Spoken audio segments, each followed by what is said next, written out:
The Great Sphinx has a body covered in erosion patterns that, according to one Boston University geologist, simply should not exist if the monument is as old as every textbook claims. Not weathered by wind. Not weathered by sand. Weathered, he argues, by rain, on a limestone giant sitting in the middle of a desert that hasn't seen serious rainfall in thousands of years, longer than the Sphinx is supposed to have existed. That claim has been fought over for more than 3 decades, and the fight is still not settled. Here's what's actually real in this story, what the leading geologist genuinely found, why most Egyptologists reject his conclusion, and how modern 3D scanning technology is finally giving both sides sharper data to argue with, even if it hasn't handed anyone a final answer yet. For most of the last century, the story of the Great Sphinx felt like one of archaeology's settled questions. Carved from a single ridge of limestone on the Giza Plateau, the monument stretches about 73 meters long and stands roughly 20 meters tall, the body of a reclining lion topped with a human face gazing due east toward the rising sun.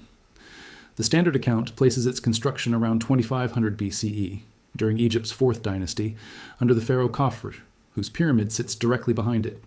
Workers, according to this version, took a natural limestone outcrop left over from earlier quarrying and carved it into the guardian figure that still sits there today. The evidence supporting this dating is genuinely substantial.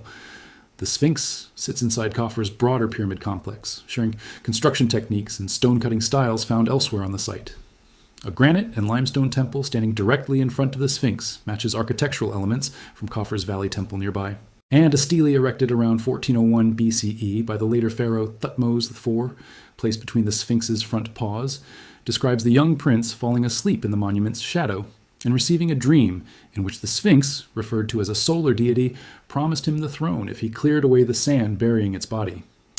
Egyptologist Mark Lenner, who has spent decades excavating and mapping the Giza Plateau in extraordinary detail, has argued that the geological and archaeological context overwhelmingly supports the 4th dynasty date, carved by a workforce using copper tools and wooden mallets over a period of years. It's worth appreciating just how much independent archaeological work backs up that conventional dating before getting into the controversy, because the 4th dynasty attribution isn't resting on the Sphinx in isolation. Lenner's team has spent decades mapping an entire surrounding settlement, often called the Lost City of the Pyramid Builders, complete with bakeries, dormitories, and workshops dated through pottery styles and radiocarbon analysis to precisely the era Khafre is believed to have ruled. That broader archaeological context, workers' housing, food production facilities, and construction ramps all clustered around the same architectural period is exactly the kind of converging evidence that makes archaeologists confident in a 4th dynasty date, independent of any single erosion argument on its own. But there's a problem sitting directly in the stone itself, and it has refused to go away for more than 30 years now. Look closely at the walls of the deep enclosure carved around the Sphinx to free it from the surrounding bedrock. And the erosion pattern doesn't match what you'd expect from a monument that spent most of its existence in a desert climate. Wind-driven sand tends to scour stone horizontally, leaving a consistent directional pitted texture. Salt crystallization, another common desert weathering process, produces a different signature entirely, a crumbling, pockmarked surface where salt crystals grow inside the stone's pores and slowly fracture it from within. What actually shows up on the Sphinx enclosure walls is neither of those things. Instead, there are deep vertical channels, rounded and undulating, softer near the top and cutting progressively deeper toward the bottom, exactly the kind of pattern you'd expect from sustained rainfall running down a vertical rock face over a very long stretch of time, not a single flood, but centuries of rain falling season after season. This observation wasn't new when it became scientifically formalized.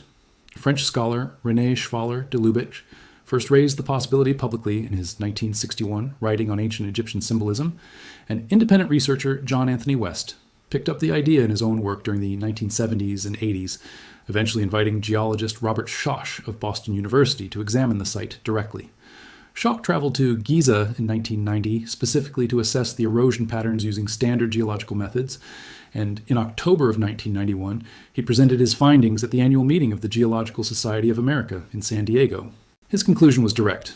The primary weathering on the Sphinx enclosure walls was caused by precipitation, and specifically by the kind of sustained, heavy rainfall the Giza Plateau simply hasn't experienced in any meaningful quantity for thousands of years. Egypt has been a desert for a very long time. The period scientists call the African humid period, when North Africa supported grasslands, lakes, and river systems across what is now the Sahara, wound down in stages, with its final phase generally placed somewhere around 3500 BCE, and the heaviest rainfall tapering off considerably earlier than that. If Schoch's reading of the erosion is correct, rainfall capable of carving those deep, rounded channels into limestone that hard would have needed to fall on a sphinx that was already standing exposed, pushing its likely origin back potentially thousands of years earlier than the conventional Fourth Dynasty date, into a period long before any known organized society capable of building something on this scale is supposed to have existed in the region. Schoch backed up his surface observations with subsurface seismic testing around the base of the monument, using a sledgehammer and steel plate to generate sound waves that revealed how deep the weathering actually ran beneath the visible surface. Concluding the depth of that subsurface degradation supported a construction date potentially as early as 7,000 to 5,000 BCE, or even somewhat earlier. This is exactly where the fight begins, and it has never really stopped since. Mainstream Egyptology has rejected Schoch's water erosion hypothesis, and the pushback isn't vague or dismissive hand-waving. It's built on specific, competing evidence. Leonard has argued directly that the erosion pattern Schoch identifies as rainfall damage is better explained by a combination of softer, more erosion-prone limestone layers within the natural rock formation itself, combined with wind and sand action operating over thousands of years since construction, rather than requiring a much older date. Critics have also pointed out that erosion severity varies meaningfully across different sections of the enclosure walls in ways that don't perfectly track with a simple, uniform rainfall explanation. And that if the entire monument had really been exposed for thousands of extra years before Khafre's reign, you might expect that same erosion signature to show up consistently across other Old Kingdom structures built from the same limestone layers nearby, which largely show conventional wind and sand weathering patterns instead. Geoscientists on both sides of this debate agree on the basic physical distinction between rainfall and wind erosion signatures. What they disagree on is which specific processes, acting over which specific span of time, actually produced what's visible on the Sphinx today, and more than 3 decades after Schoch's original presentation, no single piece of evidence has fully settled the argument for either side. There's a genuinely separate and equally contested piece of this puzzle involving the Sphinx's head, and it's worth being careful about exactly how strong this specific claim actually is. Visitors have long noted that the head looks disproportionately small relative to the enormous lion's body beneath it, and Schoch himself has raised the possibility in his own writing that the human face may have been recarved at some point from an original, larger head, potentially even reshaping what once may have been depicted as a lion's head into the human pharaoh's face visible today. This remains a genuinely speculative argument rather than an established archaeological finding. It rests partly on visual proportion and partly on the different weathering profiles visible between the heavily eroded body and the comparatively better preserved head.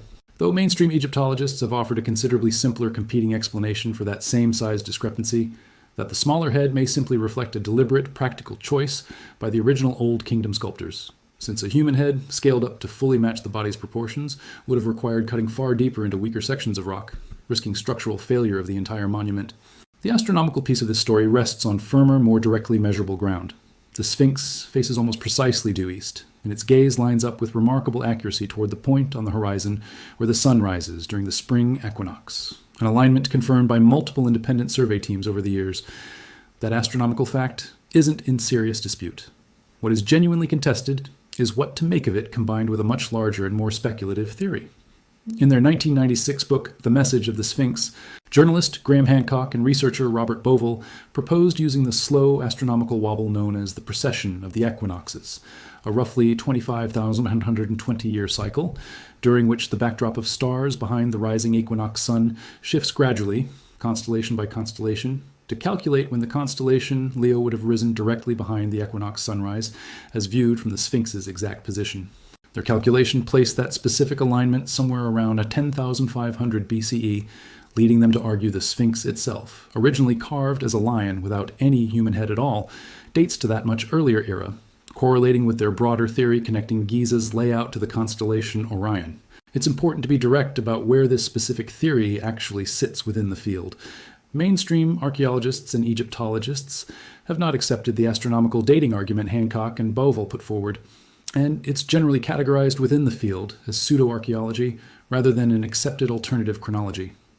Their broader body of work proposing a lost advanced civilization behind Giza's construction has drawn sustained, detailed criticism from professional archaeologists who point out that a genuine equinox alignment doesn't by itself prove anything about who built a structure or when, since plenty of monuments across many different eras and cultures deliberately incorporated solar alignments using tools and astronomical knowledge well within reach of the societies that actually built them. without requiring any lost precursor civilization to explain it. That doesn't make the equinox alignment itself any less real or interesting.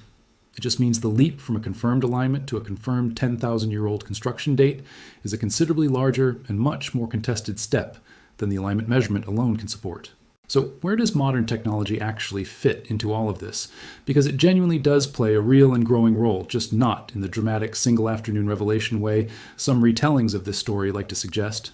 Since the mid-2010s, research teams have used increasingly sophisticated laser scanning and photogrammetry to document the Sphinx and the wider Giza Plateau in extraordinary permanent digital detail. A team, led by Wolfgang Neubauer, published detailed high-resolution 3D documentation of the site in 2015, building on the same kind of remote sensing methodology used elsewhere in major archaeological surveys. Separately, a Japanese survey team working with ancient Egypt research associates, directed by researcher Yukinori Kawai, combined drone photography, ground-based photogrammetry, and terrestrial laser scanning to construct a complete, precise, three-dimensional digital model of the Sphinx and its surrounding temple structures. More recently, in 2025, conservation teams used newer handheld LiDAR scanning technology capable of generating what's known as a Gaussian splat, an extremely detailed navigable 3D digital reconstruction to capture the Sphinx's surface texture and weathering patterns with a level of precision earlier generations of researchers simply didn't have access to. Modern terrestrial laser scanners used at the site today can achieve accuracy down to just a few millimeters, precise enough to support detailed erosion mapping, structural crack monitoring, and long-term conservation planning, tracking exactly how specific sections of the monument continue weathering year over year, rather than relying purely on photographs and hand measurements the way Schoch's original 1990 fieldwork largely did. This kind of remote sensing work extends well beyond just the Sphinx itself, too. Ground-penetrating radar and electromagnetic surveys conducted across the wider Giza Plateau over the years, including work referenced in Schoch's own seismic testing from the early 1990s, have identified various subsurface anomalies and cavities beneath different sections of the site. Findings that continue to draw legitimate scientific interest and follow-up investigation, separate entirely from the water erosion debate specifically. That broader pattern of ongoing subsurface survey work reflects a genuinely active area of legitimate archaeological research at Giza, using real geophysical techniques including ground-penetrating radar, electrical resistivity tomography, and seismic refraction surveys, methods with decades of peer-reviewed use in archaeology worldwide, rather than anything resembling an AI system independently generating new conclusions from old data. That kind of precision genuinely matters for this specific scientific argument, even though it hasn't yet resolved it. A permanent, extremely detailed digital baseline of the Sphinx's current surface geometry gives researchers on both sides of the water erosion debate a far more precise foundation to build new arguments from, allowing future studies to measure erosion depth, channel curvature, and weathering patterns with a level of consistency and repeatability that simply wasn't possible using the tools available in 1991.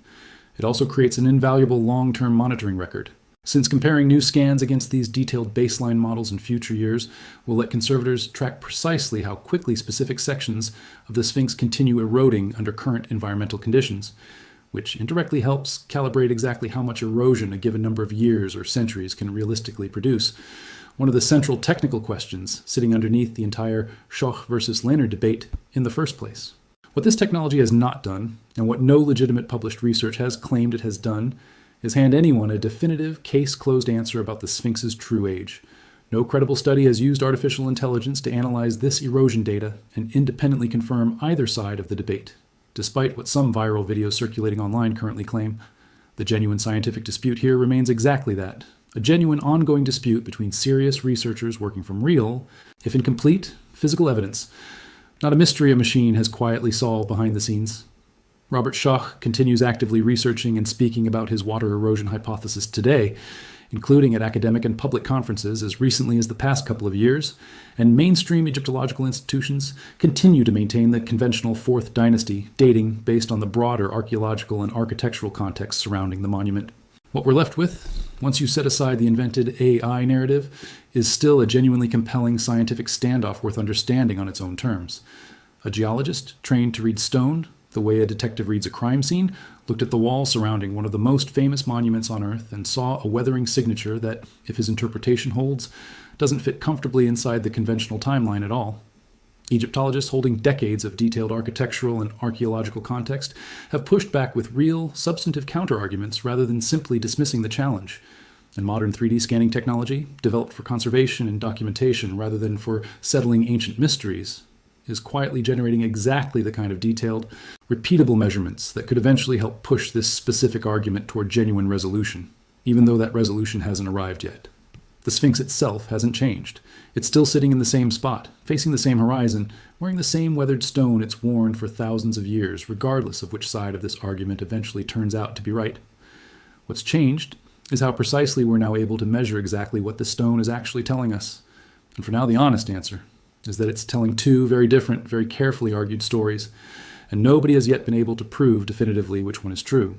That unresolved status is worth sitting with rather than rushing past, because it says something honest about how science actually handles a genuinely hard problem sitting at the intersection of geology and archaeology, two fields that don't always share the same standards of evidence or the same instincts about how much weight a single line of data should carry. A geologist trained to read rock formations across millions of years brings a different set of assumptions to a weathered limestone wall than an archaeologist trained to read pottery shards and settlement layouts.